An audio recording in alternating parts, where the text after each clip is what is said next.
Oh hi, I'm Das the Sauce Master. You might remember me from such classics as Your Mom's Bedroom last night, but today I'm here to deliver a different kind of remake.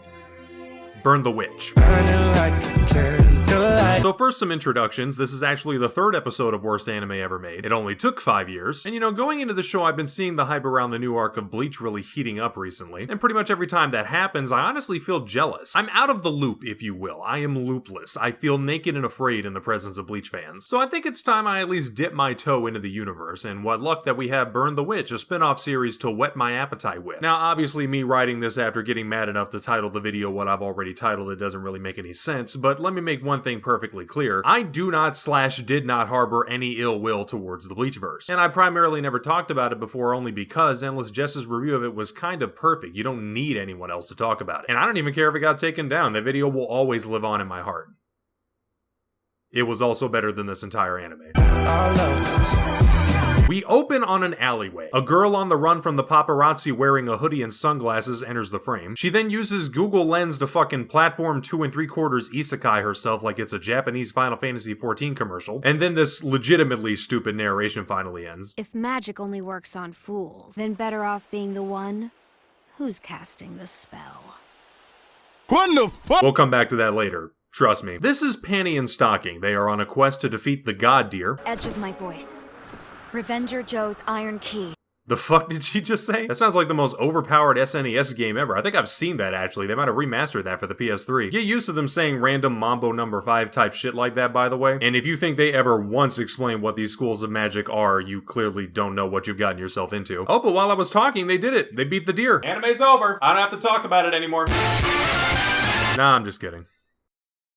Unfortunately. I want to apologize ahead of time if I start to sound CinemaSinsy just listing off every single individual thing that's wrong with this shit. I want you to know I'm self-aware enough to understand that even people who usually enjoy these types of videos don't necessarily like hearing that shit, but you know, maybe if we knew the stakes of whatever the fuck is happening in the second scene, or God forbid who these characters were, it'd be fine, but this shit goes by so quickly it's almost like you're expected to not think about it. You look at something like the cold opening in a buddy cop movie where they're chasing down a criminal. They're not stopping to turn to the camera and introduce themselves, obviously, but the stakes are extremely clear. And even if it's something as simple as a lady's purse being stolen, the writer is expected to take it upon themselves to spice things up and show you how a situation like that can branch out. Then we got this deer that was probably just minding its own goddamn business. It wasn't using magic to hurt anyone, and I know that despite it not being shown, because Stocking literally asks it to not use magic after trying to kill it. No, hold on! Please don't use magic!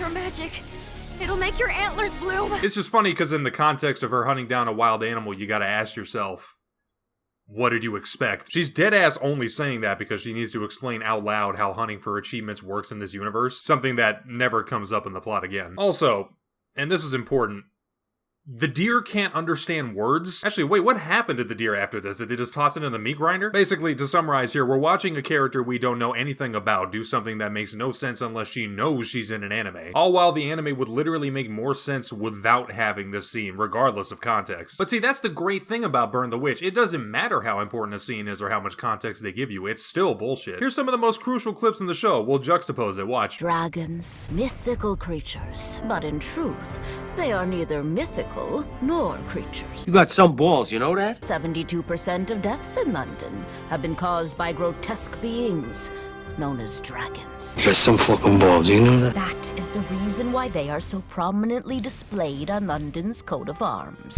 You got some balls, kid. For those of you who may not know, this shit is 3 episodes long. 4 if you count the super bonus flashback episode. What the fuck are you talking about? Stop dumping exposition like you desperately need world building. You don't have time for that. I know that because you don't even have time to set up and pay off the one world building thing that actually matters. Case in point, the dragon interaction law or whatever the fuck it's called, but I'll get into that in a second. Genuinely, this is no exaggeration. At least 80% of this show is either people stating the rules of the fantasy world, explaining the plot to each other, or setting up mystery boxes to open up when this inevitably gets a grand total of 0 new seasons. Now, some of you might counter that argument by saying it still deserves the ability to set up long-term story arcs and I should be more tolerant. To which I say, shut the fuck up. Bleach, as well as generally any good anime, does more in its first 3 episodes than this show ever could because it understands the difference between withholding information for no reason and doing so for setup. If you take the first 3 3 episodes of Bleach as a self-contained story like this, the only questions you have are, why can't Rukia sense Hollows as good as Ichigo? What are the inner workings of the Soul Society? And isn't it a little awkward that Hollows can use a Reaper sword to kill/exercise themselves? Now, whether or not those questions are going to be as game-breaking as the ones I'm posing in the rest of this video, your mileage will vary. But damn, at least it's only a few questions and not 49,000 like this show. And with the dialogue, it's that stupid thing where people who convince themselves they can try to make it so the characters talk out exposition and conversation so you don't have to have exposition. Except for the part where there's still exposition. Like, we're not even 5 minutes into the show and it already has 2 narrators. Like, Kite, what are you doing, bro? And you know what's crazy? The first 5 minutes is the best part of this shit. I hope you're strapped in. Burn, baby, burn. Sometimes it hurts, I guess I never learned. Before I get into this, I just want to say that no amount of thigh shots are worth having to type out, draft, record, and edit the process of me explaining to you how stupid this plot point is. This might be world building at its worst. We might have finally found it. Like, this is what you show someone so they know what not to do when writing a script. Okay. London has dragons. Witches fight the dragons. The Sealot warrior strikes upward toward the net. Harry Potter London and regular London are kind of the same place. They do a terrible job of explaining it. Because only people in reverse London can see dragons. Most of the time. And it's only a problem if you're in reverse London. For some reason, they never explain why it doesn't apply to both Londons. I mean, whatever you say, man, let's just go with it. But just so we're clear, when I say it's a problem, it is 100% illegal to come in contact with a dragon. If you are a regular citizen and that thing so much as brushes up against your shoulder, the witches give you a breathalyzer test. And no, we do not have time for me to make a joke about how I'm not making this up out of my ass because I haven't even gotten started yet. Because did I mention you are executed if they catch you with an above average dragon interaction rate?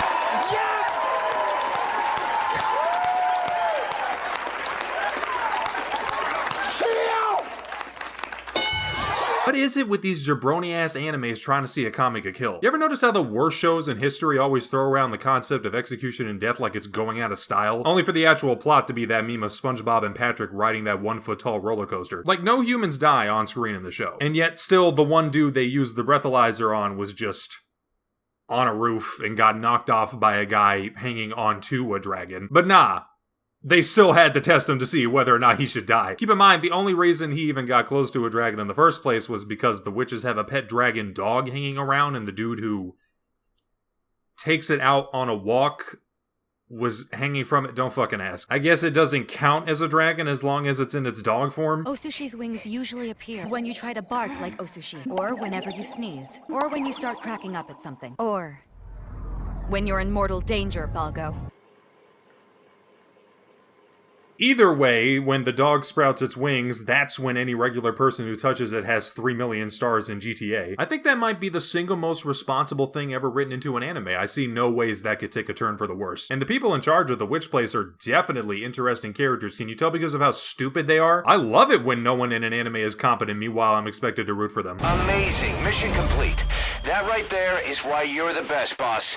The one and only. Oh, but I'm not the only one who thinks this. Literal Seele from Evangelion sits at the table and they're like, hey, you know that guy who walks the dog? We should kill him. Now, of course, they do it for all the wrong reasons that I'm not even going to get into, but even if they did, wouldn't it make more sense to kill, you know, the dog? They make a joke about that later on, too. We got ourselves another one of them self-hating animes. Now, mind you only get executed if a witch or someone above them doesn't turn a blind eye to finding out you fuck with dragons. So you better at least make friends with one of these random-ass teenage girls employed by this agency to help you if you happen to trip and fall over a dragon in a city where fucking dragon insurance is a thing. About that chimney. Your dragon insurance should cover it. Dragon insurance! I'm not the only one, right? I'm not the only person that hears something that contradictory and there's an alarm going off in my head right away. It's like, alert! That doesn't make any fucking sense. Alert! If dragons destroying property is such a common occurrence that people have fucking insurance to cover the damages from it, why is the dragon go suck a dick law even a thing? Oh man, that dragon's tail just went straight through my brick wall and grazed me sitting at my kitchen table. Okay, but did the tip of the tail tickle your cheek? Huh, now that you mention it, I wasn't really paying attention on account of me suddenly being homeless now, so yeah, I don't really know. Alright, bro, I'm gonna need you to get down on your knees and touch my flip phone with your tongue. We might have to take you down to the precinct to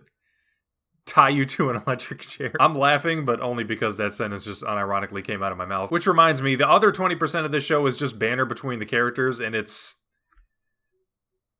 Words lack the parameters to describe. This is the type shit that makes you realize ChatGPT can write anime better than most people. There is one funny thing in this whole show. This is it right here. I'm gonna try to go in from the roof. You keep her distracted from there, okay?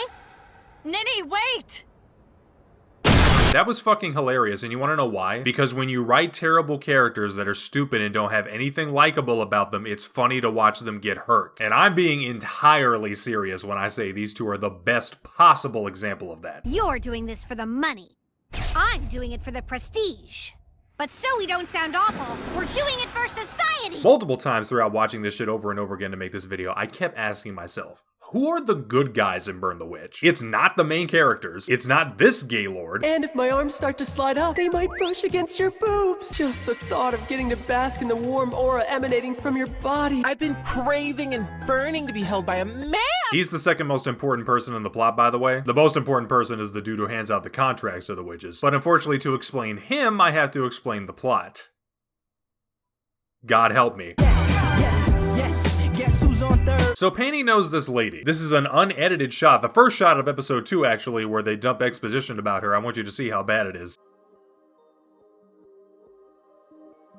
Macy Bonjour abruptly left the wildly popular— Like, I could make 20 videos about those 5 seconds alone. Why does that text fade in only for them to cut right here? Find me the person who edited this. I just want to talk to them. Anyways, the lady finds this dragon and starts feeding it. She makes a point of saying that it doesn't poop, which is very strange. You could have just said it grew up really quick, because it's technically not fat, it's just bigger than when it was a baby. What was that show where the dragons didn't poop and their stomachs were just constantly on fire and burned everything? I'm seriously asking. I know it's not World of Warcraft because they got giant diabetes dragons in World of Warcraft, so what the fuck was it? Whatever it was, I like that. Whoever wrote that should have written Burn the Witch. Or make them fight a diabetes dragon. Just anything but this. This is the most boring middle ground route they could have taken compared to those two concepts. Then Cyberpunk shows up and he's all like, hey, I should technically kill you if you say yes, but can you help me frame someone in Shadow London and tell that dragon to blow up a building? And she's all like, whoa, I get to be a terrorist? Finally, I can feel like I belong. So of course she can't control the dragon and it transforms into Cinderella. This is the only cool shot in the whole show. Everyone in McKinney is dead. And at the same time, Cyberpunk was trying to frame the dog walker for being a total gaylord, but now that there's a bigger threat in the city, he teams up with Panty and Stocking to beat it. Which they fail horribly at. All of a sudden. Like, just ignore the fact that Panty and Stocking were overpowered as fuck in every other scenario. The Sealot warrior strikes upward toward the neck. You're telling me them plus Spray Paint Man couldn't even put a dent in this thing? That's a very good question, actually. Let's see what they do. So instead of attacking it directly, the girls build some spears around it. Then Cyberpunk opens up a drape around it and assumes it'll try to blast its way out. Which it does, and then the explosion bounces off the trap and ends up in its face. But again, that doesn't work. For some reason. Wait, I just realized. So they trapped it, and then trapped it with a better trap. Well, it's a good thing none of that mattered, because the guy who does the paperwork uses the Yu Yu Hakusho finger bang and kills the dragon instantly. You know that word? That thing where main characters actually have any kind of influence on the plot whatsoever instead of some random old dude? It's that thing that no one does anymore. Is it agency? I think that's it. I don't know. It's a concept so lost to time, it's hardly even in the public lexicon. Oh, and I'm gonna give you minus 3 million guesses whether or not they properly explain anything about whatever the fuck that attack was. Chief Banks Jr. Well, I must say I'm glad I wasn't mistaken about you, you son of a hero. That was horrible. Then the final scene is fan service, the end. My first question. Why is Cyberpunk not in prison? You went to regular London, found someone who was almost breaking the law, didn't care because you were there to exploit her, brought her to Shadow London so she could actually be breaking the law, told her to blow up a building, all of which is off screen, by the way. What's the reason people can't interact with dragons again? Oh yeah, they never explain it. How silly of me. Remember when I was talking about how they wasted a bunch of time at the beginning? Yeah, this is the type shit they should have been spending it on instead of fucking deers. Because, you know, you could have said maybe they slowly go insane or literally anything like that whatsoever. Maybe it's zombie logic and you start to turn into a dragon, that'd be sweet. But even then, there are 100% docile dragons. These two broom things, Panty and Stocking ride, look like a couple of Pringles cans could spell their demise. So you're not about to tell me it's just irresponsible to keep any dragon as a pet. It has to be something that affects people who don't have mana. And listen to me trying to fix this unforgivable shit. I feel like Bo Fang Chang right now. Oh yeah, and after the battle, the lady becomes like a janitor or something, meaning this poor girl that just wanted a pet dragon is now assumedly forced to work for a dude who has no problem killing his own employees. I will only give points for that if it's an allegory for working conditions in Japanese animation studios. But yeah, in closing... Even the basic shit they can't get right, bro. Like, in the fight against Cinderella, you got all these explosives blowing up right in everyone's faces, only for them to have 0 blemishes and perfect hair seconds later. Are these characters just resistant to explosions? I'm really trying to think, do they ever show anyone getting hurt by this thing unless it's convenient for the plot? Penny literally took more damage from the funny skyscraper explosion in episode 2 than she did from the drones. Like, we've got a super mythical Cinderella dragon that can only damage buildings. So it's the exact same as all the other dragons. And I say convenient for the plot because of course they gotta have Penny loop back around to that random shit she was saying in the first scene. We gotta add some weight to it. This is the scene where the main character pumps up their chest and shouts out their philosophy. So let's make her take damage once before giving the worst speech in anime history. Macy, we're supposed to be the ones casting the spells.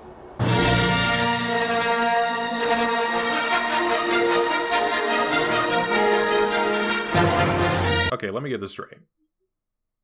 The moral of the story is, if you're in a fairy tale, make sure you have magic or someone's gonna fuck you over with their inconvenient magic. You might be wondering how I pick anime for this series, and I want to tell you right here and now. Do you have any idea how difficult it is to leave me speechless? Me. Das the Sauce Master. The fucking viado who never shuts the hell up about anything. I could take my most favorite thing in the universe and list everything wrong with it to you for an hour. So if I can't even fully convey how literally mindless Burn the Witch is with words, yeah, it's going on the list. The only saving grace of this anime is that it's just 3 episodes. That's 60 minutes. 60 minutes you could spend doing literally anything else. Write down random words on pieces of paper for 60 minutes, put them in a hat, and pull out a handful of them. Whatever phrase you create doing that will be a better written piece of media than this dog shit anime. I'm not even gonna give this a rating out of 10. It doesn't deserve that shit. Anyone would have taken one of your blueberry pies.